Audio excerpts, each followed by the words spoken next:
Hello friends, this is Lara Center, President of JESPA. We are in some serious trouble and we need to not sit by and allow this situation to unfold without addressing it head on. Education support staff are critical to the functioning of our schools, but what we have seen in the past is that we are frequently seen as dispensable, not necessarily in words, but definitely in actions. We have watched over the years as the district has chosen to cut staffing levels, which has resulted in fewer staff to do the work of supporting kids in their public school journey. Fewer custodians are asked to keep our schools clean, and when budgets are tight, we see the cutting of paraprofessional hours, which directly impacts on classroom supports and students' ability to learn and teachers' ability to teach. Now I ask you, when thinking about students returning to school in some fashion in a few short months, what will be their biggest needs? In his Friday letter to the community, Dr. Glass advised of, quote, the necessity for putting in place a number of provisions to protect our students, staff, and community from COVID-19.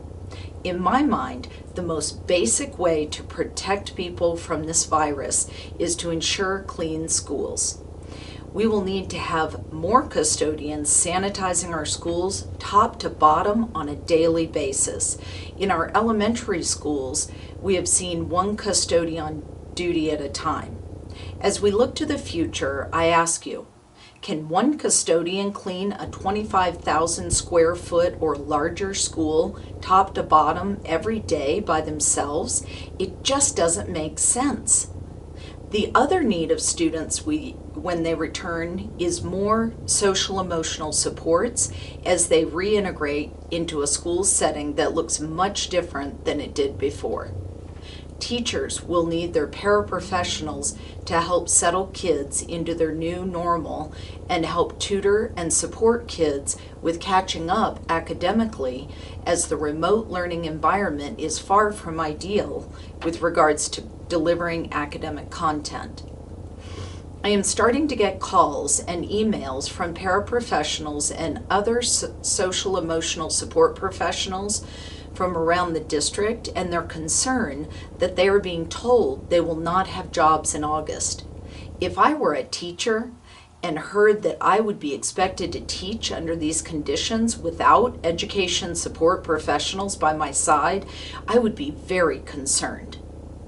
Dr. Glass reminds us that we must, quote, clarify our values as a school system and community and determine what combination of reductions is right for JEFCO, end quote. To that end, I reached out to you all, our members, and public school frontline workers who are in the trenches with kids and staff every day, and asked you what your values are, and what we heard from you was this: that JEFCO students deserve more, not less.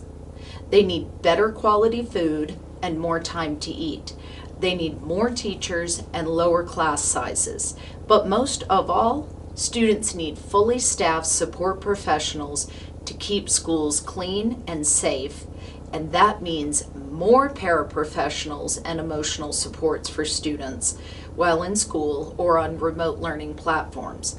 We need more bus drivers and assistants to provide a safe and secure way to get kids to and from school while also social distancing.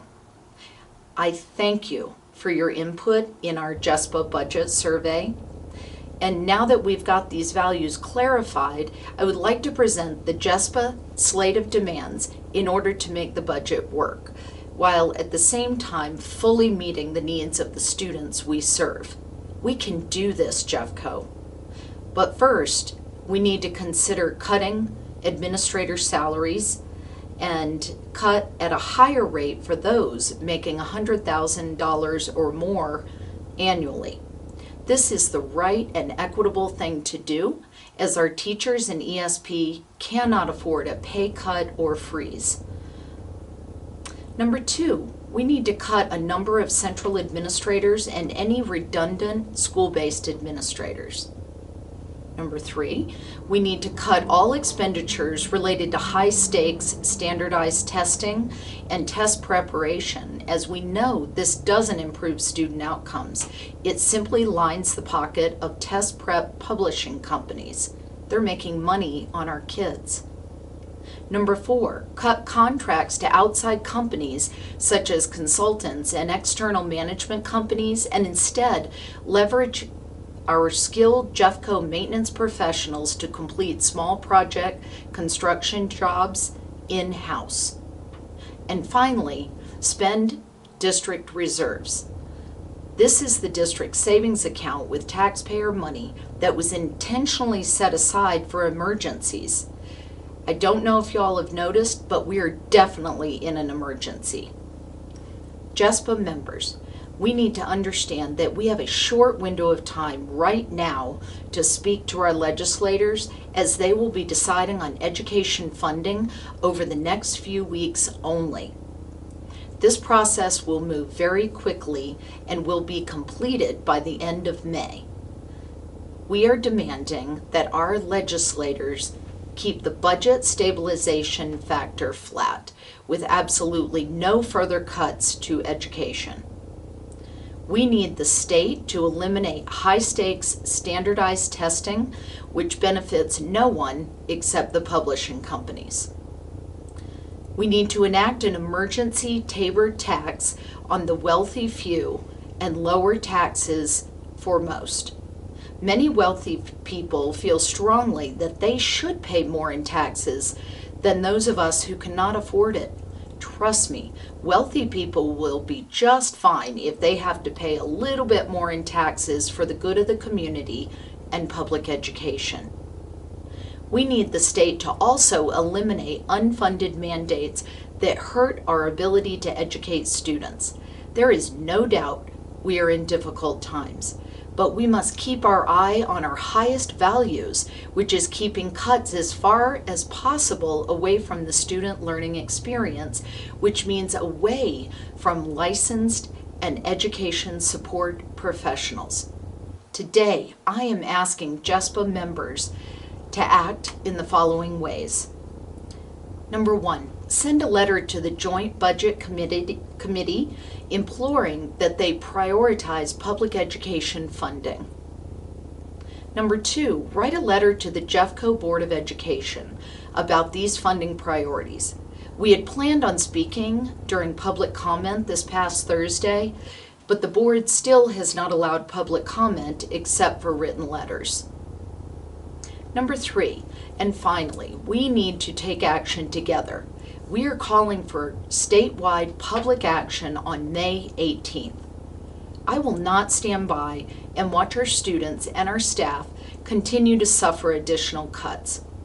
Will you stand with JESPA and our many community allies in this struggle for public education funding? Visit the JESPA website for all the details on how to take action. And before I go, I'd like to say thank you, be well, and I hope to see you on Monday, May 18th for our public action for school funding. Thank you.